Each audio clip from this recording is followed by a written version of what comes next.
चुनाव आयोग की निष्पक्षता पर लंबे समय से आवाज उठ रही थी और आज ये जो फैसला आया है कि लार्जेस्ट अपोजिशन पार्टी का एक मेंबर होगा, प्रधानमंत्री जी स्वयं होंगे और मुख्य न्यायाधीश जी होंगे, वो लोग मिलकर चुनाव आयोग का गठन करेंगे।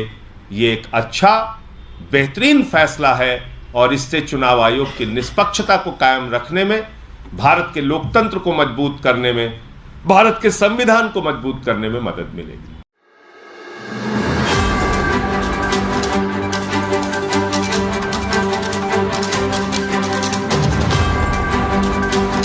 आज माननीय सर्वोच्च न्यायालय का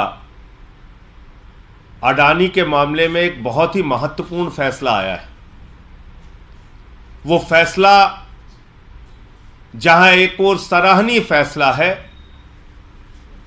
अडानी की घोटाले की 6 सदस्यीय समिति बनाकर जांच कराने का फैसला है। उस समिति में पूर्व न्यायाधीश को शामिल करके जांच कराने का फैसला है। वहीं दूसरी तरफ यह सुप्रीम कोर्ट का फैसला नरेंद्र मोदी जी की सरकार पर जोरदार तमाचा है। 140 करोड़ लोगों ने चुनकर भारत का प्रधानमंत्री नरेंद्र मोदी जी को बनाया। पूरा विपक्ष एक स्वर में मांग कर रहा था कि दुनिया का सबसे बड़ा घोटाला है अडानी घोटाला, कॉर्पोरेट जगत का सबसे बड़ा घोटाला है अडानी घोटाला। LIC में करोड़ों लोगों का पैसा डूब रहा है, SBI में करोड़ों लोगों का पैसा डूब रहा है। प्रधानमंत्री जी, JPC से जांच कराइए। पूरे सदन के सत्र के दौरान हम लोग एक ही मांग करते रहे, लेकिन एक कहावत हमने सुनी थी कि रोम जल रहा था, नीरव बंसी बजा रहा था।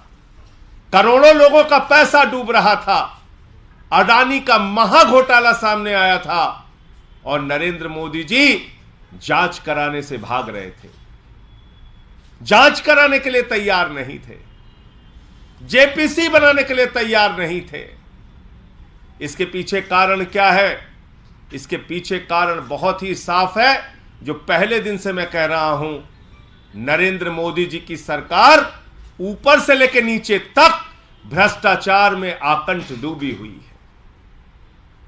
नरेंद्र मोदी जी की सरकार अडानी के साथ मिलकर देश की संपत्तियों को नीलाम कर रही है, औने पौने दामों में बेच रही है। मोदी जी ने अडानी को कोयला दे दिया, गैस दे दिया, बिजली दे दिया, पानी दे दिया, सड़क दे दिया, स्टील दे दिया, सीमेंट दे दिया, सीपोर्ट दे दिया, एयरपोर्ट दे दिया। यानी अगर पाताल में चले जाइए तो कोयला और गैस अडानी को दे दिया, आकाश में चले जाइए तो जहाज अडानी को दे दिया, आकाश से लेके पाताल तक सब कुछ अडानी को दे दिया, सब कुछ अडानी को दे दिया। और इतना ही नहीं रुके, 2.5 लाख करोड़ रुपए का कर्जा दे दिया।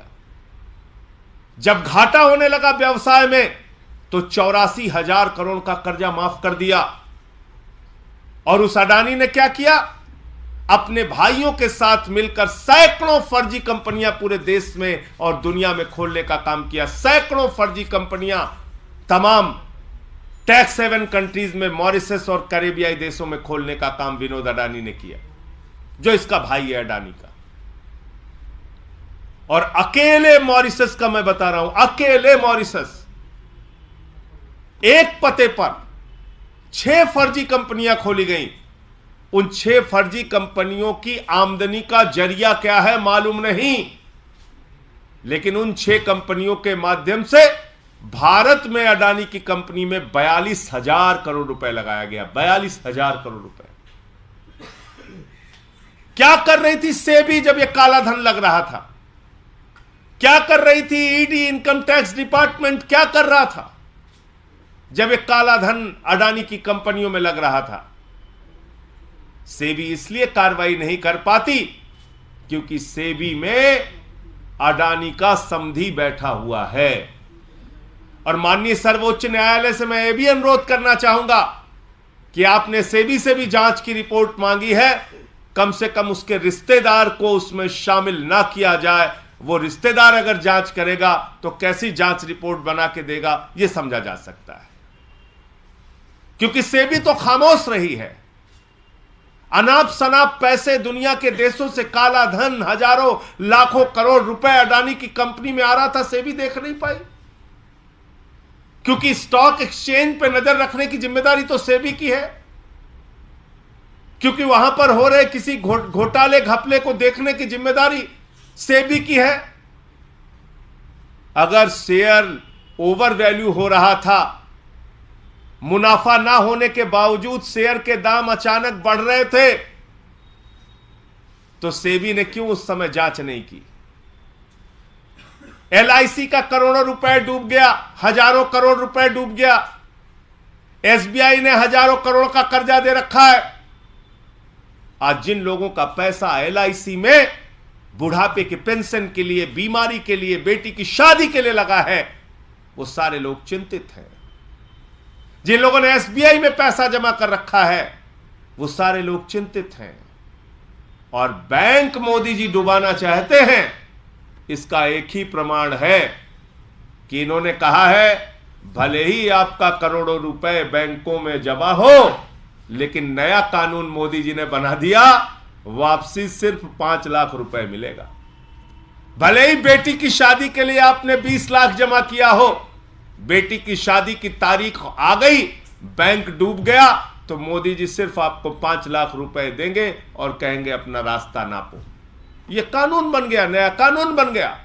कोई भी बैंक डूब जाए, क्योंकि मोदी जी जानते हैं कि अपने दोस्त को उन्होंने अनाप शनाप फायदा पहुंचाया है, देश के बैंक डूबेंगे, देश के बैंक डूबेंगे। नया कानून कहता है 5 लाख से ज्यादा नहीं मिलेगा। तो इसलिए यह जो फैसला है, यह भारत की सरकार के ऊपर एक जोरदार तमाचा है। और जांच एजेंसियों का दुरुपयोग विपक्ष के लोगों का गर्दन दबाने के लिए तो करते हो मोदी जी, अपने दोस्त अडानी को बचाने के लिए उन सारी जांच एजेंसियों को काल कोठरी में बंद कर देते हो, उस पर कार्रवाई नहीं करते हो। यह भी पूरे देश ने देखा। हमारी जेपीसी की मांग सदन में आवाज उठाना या सदन की प्रक्रिया में आवाज उठाने का मौका न मिलने पर सदन पे नारे लगाना और बाधित करना 100% सही था। यह बात आज सुप्रीम कोर्ट के फैसले से साबित हो गई।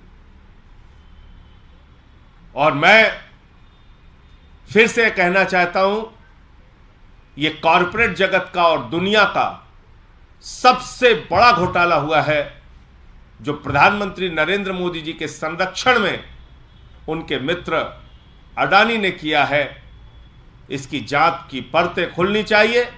और जेपीसी की जो हमारी मांग है, क्योंकि सदन सर्वोच्च है, पार्लियामेंट सर्वोच्च है, जेपीसी की जो हमारी मांग है, उस जेपीसी के माध्यम से जांच होगी तो बहुत सारे और सच और तथ्य सामने आने में मदद मिलेगी। पहली बात तो यह अडानी को लेकर मामला था। दूसरा, एक और महत्वपूर्ण और ऐतिहासिक फैसला सुप्रीम कोर्ट ने दिया है, जो स्वागत योग्य फैसला है, जो इतिहास के पन्नों में दर्ज किया जाएगा सर्वोच्च न्यायालय के नाम से। वो है चुनाव आयोग के गठन की प्रक्रिया को निर्धारित करने का फैसला। अब प्रधानमंत्री जी, विपक्ष के नेता और मुख्य न्यायाधीश तय करेंगे चुनाव आयोग में कौन बैठेगा।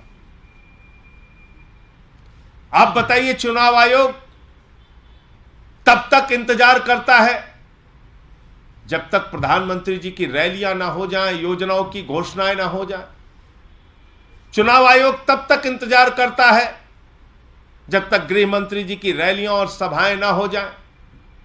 और यह सब कुछ देखकर चुनाव की तारीखों का ऐलान करते हैं। यानी कहीं ना कहीं चुनाव आयोग की निष्पक्षता पर लंबे समय से आवाज उठ रही थी। और आज ये जो फैसला आया है कि लार्जेस्ट अपोजिशन पार्टी का एक मेंबर होगा, प्रधानमंत्री जी स्वयं होंगे और मुख्य न्यायाधीश जी होंगे, वो लोग मिलकर चुनाव आयोग का गठन करेंगे। ये एक अच्छा बेहतरीन फैसला है और इससे चुनाव आयोग की निष्पक्षता को कायम रखने में, भारत के लोकतंत्र को मजबूत करने में भारत के संविधान को मजबूत करने में मदद मिलेगी।